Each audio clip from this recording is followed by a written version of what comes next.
1972 itu melakukan penelitian tentang limit of growth.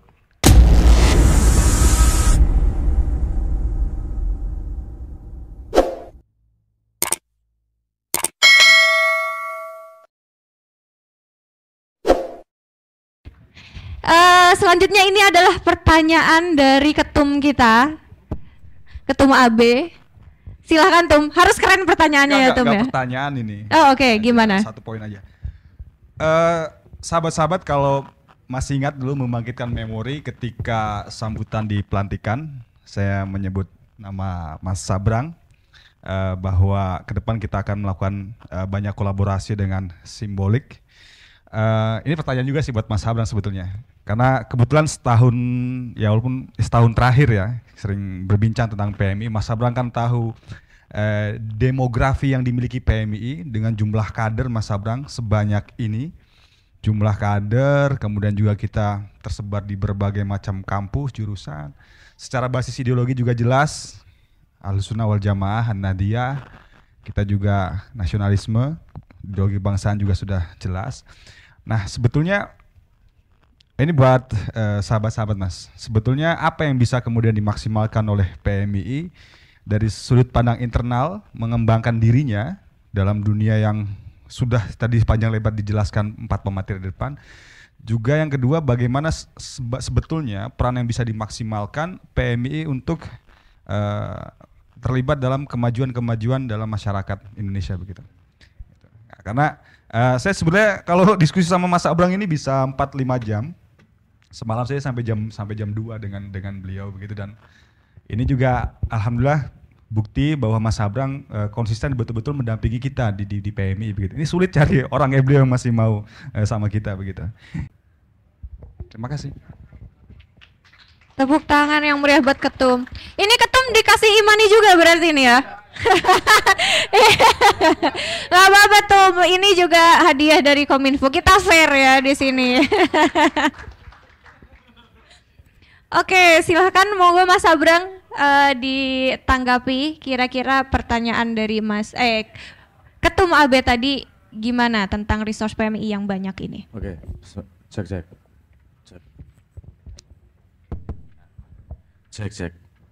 Gainnya gedein Mas. Siapa yang pegang mixer ini?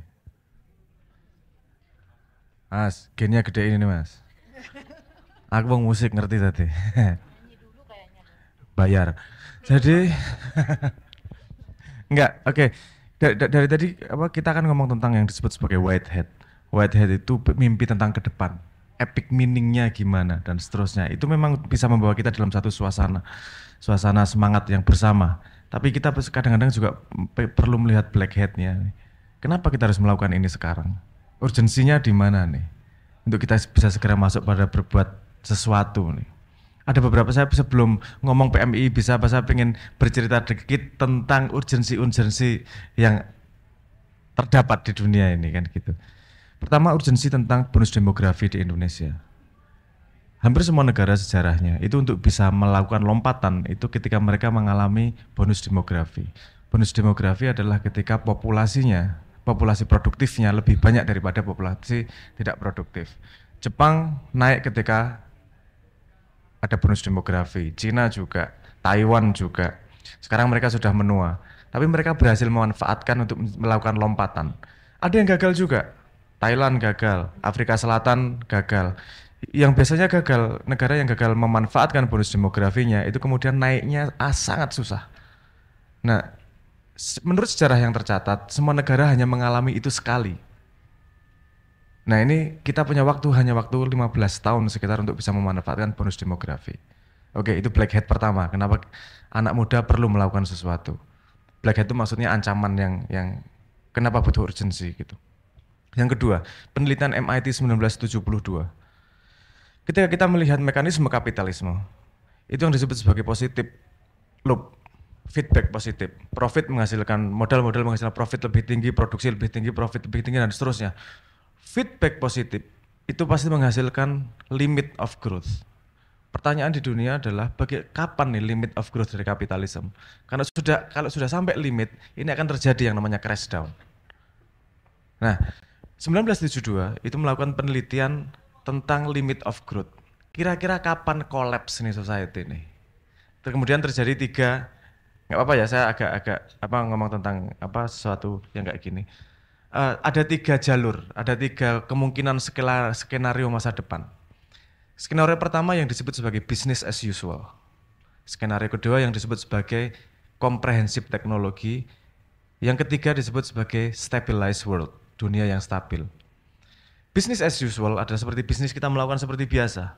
Prediksinya kalau pakai jalur itu, dunia akan mengalami kolaps yang sangat keras sekitar 2040 sampai 2050. Jadi terus kemudian yang kalau garis kedua, yang komprehensif teknologi, artinya kita menggunakan teknologi sebanyak mungkin dalam kehidupan kita sehari-hari. 2040 kita akan mengalami penurunan tapi nggak sampai kolaps nih society. Akan mengalami depresi lumayan besar tapi nggak sampai crash down society-nya. Tapi ketika masuk pada stabilis world, kalau garisnya melu ikut itu, kita akan mengalami penstabilan, turun hanya sedikit king biasa, tapi tetap stabil kemudian belakangnya. Bedanya apa nih? Business as usual adalah tadi itu, seperti yang kita lakukan bisnis seperti biasa. Kalau kompresi teknologi, menggunakan teknologi sebanyak-banyaknya. Kalau dunia yang stabil itu ketika banyak yang berinvestasi pada pendidikan, kesehatan, dan inovasi. Yang terjadi adalah 2020 dicek datanya. 2020 kemarin. Dunia sekarang dalam keadaan apa sih? Ternyata kita masih mengikuti jalur business as usual. Jadi probabilitas bahwa kita kolaps di 2040 sampai 50 itu sangat besar. Dan yang paling bisa berbuat adalah kekuatan besar di Asia Tenggara yang namanya Indonesia. Kenapa? Karena kita yang paling tepat posisinya punya bonus demografi untuk bikin shift paling besar. Itu opportunity tidak hanya mengubah PMII, kan semua itu mengubah dunia. Kok orang dipakai tuh, gitu eman-eman ini, gitu loh. Ini bukan kehebatanmu atau kehebatan gimana-gimana, kebetulan pada persimpangan zaman yang momentumnya tepat nih untuk melakukan sesuatu. Yang kamu lakukan sekarang akan punya impact yang besar. Karena ini berhubungan dengan stabilitas Indonesia, yang berhubungan dengan stabilitas regional, yang berhubungan dengan stabilitas internasional, kan gitu. Restingnya di anak muda nih nanti kemudian. Nah, terus kita ngomong kemudian teknologi. Ini tadi bagaimana menggunakan teknologi? Kita pakai dulu dasarnya, teknologi itu apa sih? Teknologi itu simply ekstensi dari manusia. Simpelnya itu, teknologi. Apa itu teknologi? Ekstensi perpanjangan dari manusia. Revolusi industri misalnya, dia perpanjangan dari tenaga manusia. Yang tadinya macul sehari bisa 1/4 hektar, dengan mesin bisa jadi sehari 4 hektar. Jadi ekstensi power dari human. Nah terus kemudian ada revolusi komunikasi misalnya. Ekstensi apa sih? Ekstensi kemampuan komunikasi jarak jauh. Nah pertanyaan saya gini, digital itu ekstensi dari apa itu?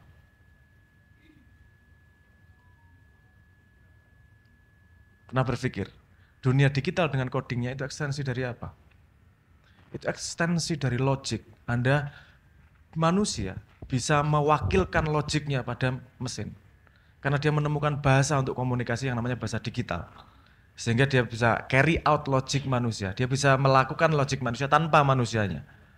Jadi dengan bahasa pemrograman bisa ekstensi itu. Nah, yang belum dipakai yang belum dipakai secara efektif gini. Kalau dia bisa mengekstensi logic, berarti dia juga bisa mengekstensi kemampuan otak manusia. Bikin kamu tambah pinter harusnya bisa nih. Jadi second brain, otak keduamu harusnya bisa nih. Teknologi. Kita belum ada yang memanfaatkan itu. Nah makanya saya ngobrol sama AB. Saya punya metodologi untuk bikin anak-anakmu cepat pinter.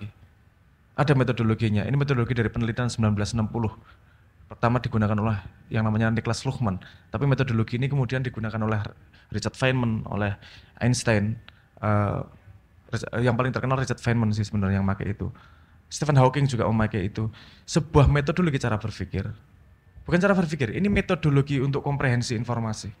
Yang kemudian kalau dibantu dengan teknologi komputer, ini kamu akan punya second brain, otak kedua. Ini kita akan transcend dari modal IQ yang dimiliki.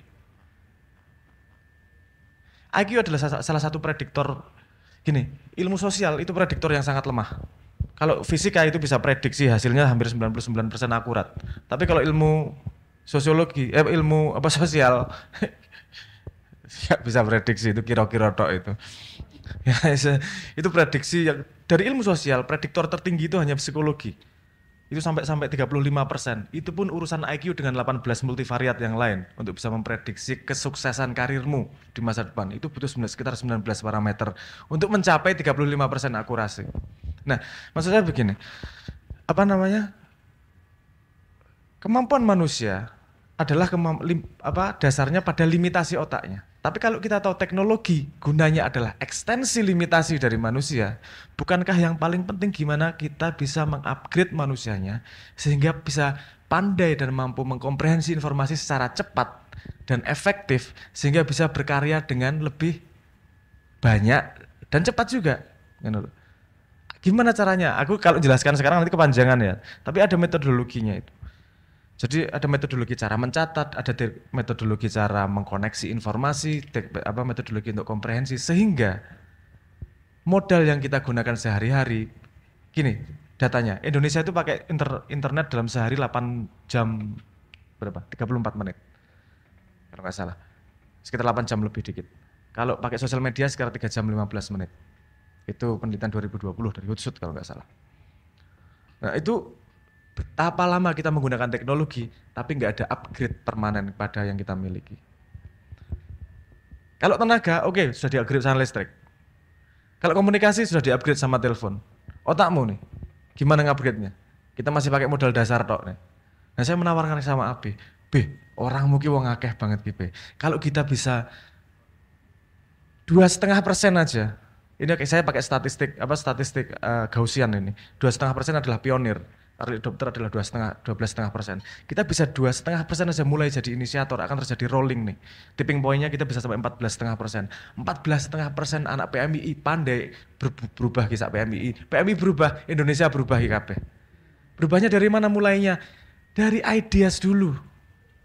Dunia itu manusia dengan hewan itu bedanya, manusia punya dunia berbeda yang namanya dunia ideas. Hewan nggak punya dunia ideas. Jadi harus dunia ideanya hidup dulu. Gimana caranya? Dengan komprehensi informasi, dengan diskursus sehat, dan seterusnya. PMI menurut saya kemudian output berikutnya adalah bagaimana ideas, bagaimana diskursus, bagaimana carry out itu menjadi percobaan-percobaan, eksperimen, actionnya. Pasti akan mengalami kegagalan. Tapi kegagalan adalah keberhasilan yang tak terjadi. Kegagalan adalah keberhasilan yang terjadi. Tapi itu bukan hina loh. Anda mengambil hikmah rata-rata kalimatnya ngomong yang penting kita ambil hikmahnya itu ketika gagal bukan ketika berhasil. Ya udah. Ketika ditolak nggak apa-apa, yang penting kita cari hikmahnya. Kalau berhasil, yuk makan yuk, nggak ada cari hikmah itu. Ya karena kegagalan sebenarnya pintu ilmu yang paling besar. Problemnya adalah kita sudah punya informasi segini banyak di dunia internet, tapi tidak ada metodologi untuk nampungnya gimana nih. Untuk memanfaatkan menjadi second brain kita gimana nih caranya. Saya mohon maaf, saya sudah ngomong sampai ke itu Kang Hanif, sampai ke setnek. Saya ngomong, kalau metodologi ini jenengan pakai nih metodologi, satu universitas 7 juta populasi Indonesia pakai metodologi ini, saya berani jamin nggak sampai 2 tahun indeks pendidikan Indonesia naik 30%. Karena dia secara metodologi mudah, fun, tahu-tahu pintar. That's it. Kenapa? Karena kamu ngobrol sama dirimu sendiri. Kalau dari sudut pandang agama saya bisa ngomong gini, man arafa nafsahu faqad arafa rabbahu, tapi dimetodologikan, tidak dimitologikan.